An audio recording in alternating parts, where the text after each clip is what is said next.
Please like the video. దయచేసి వీడియోని like చేయండి.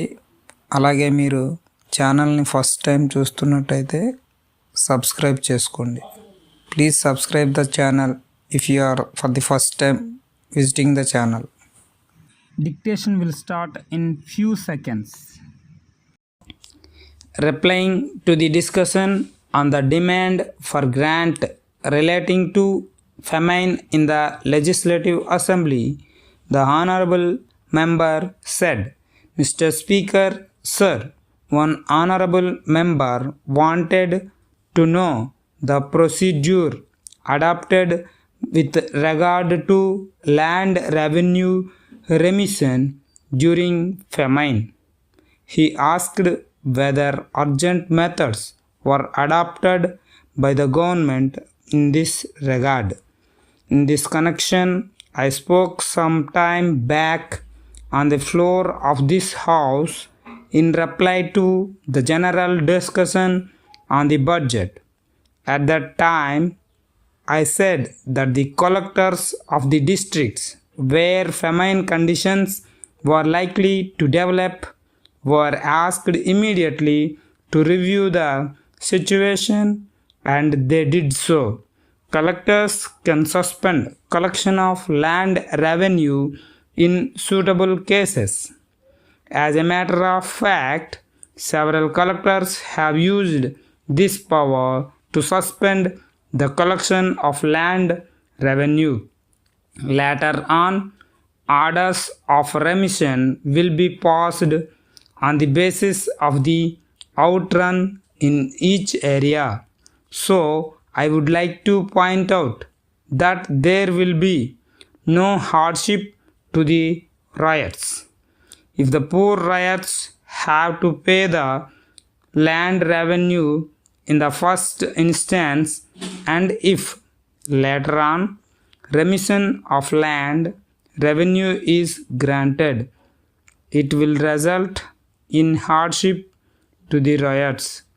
That is why this method of suspension of land revenue first and remission later is adopted.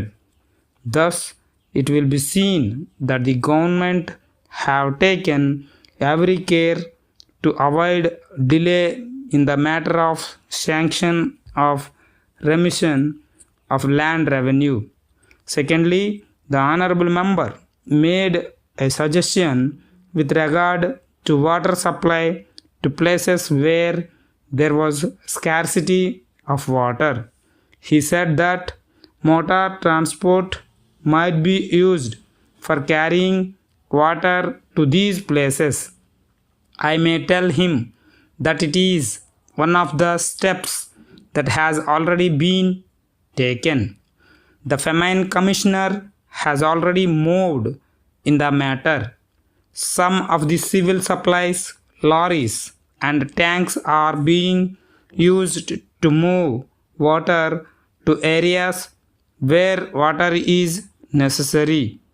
I am sure that very soon this problem will be solved to the extent possible. Thirdly, so far as provision of work is concerned, there is one difficulty.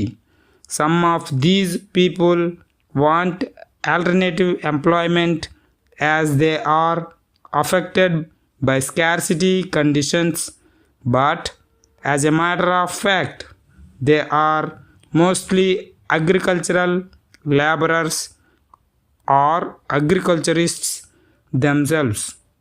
So it is natural that they would like to be provided with work near about their own places, so that when rains come, they may go back to their normal activities. This has to be borne in mind when we consider the question of providing these people with work. As far as possible, they have to be given work at a place which is near to their own villages. Fourthly, so far as road works are concerned, it is convenient to give these works to provide employment to those suffering people. It should be appreciated. We have been receiving representations from various organizations that these road works must be taken up. It is true that some roadworks that we had taken up and partially completed were neglected in the past. The present policy is this: as far as possible, after a roadwork is completed, we hand over the road in good condition to the local body concerned for maintenance. I know the difficulties of local bodies in maintaining roads. So, it is a matter that these roads should be maintained either by the government or by the local body. But it is necessary that every village must be provided with a road and it should be properly maintained.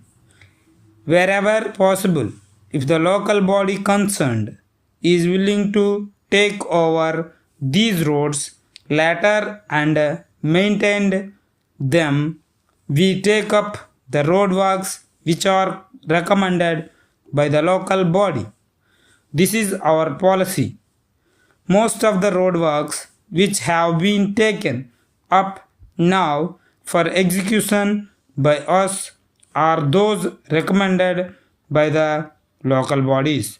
So, I think that they will be in a position to maintain these roads either by themselves or with the assistance of the government. At the same time, we have to provide work to these people in such a way as to suit their usual ways of life. It is not right to say that they should be moved to some other place and huts and other facilities must be provided for them. We must also realize that it is not a question of providing permanent employment to these people. These are some of the facts we must bear in mind in connection with taking up roadworks.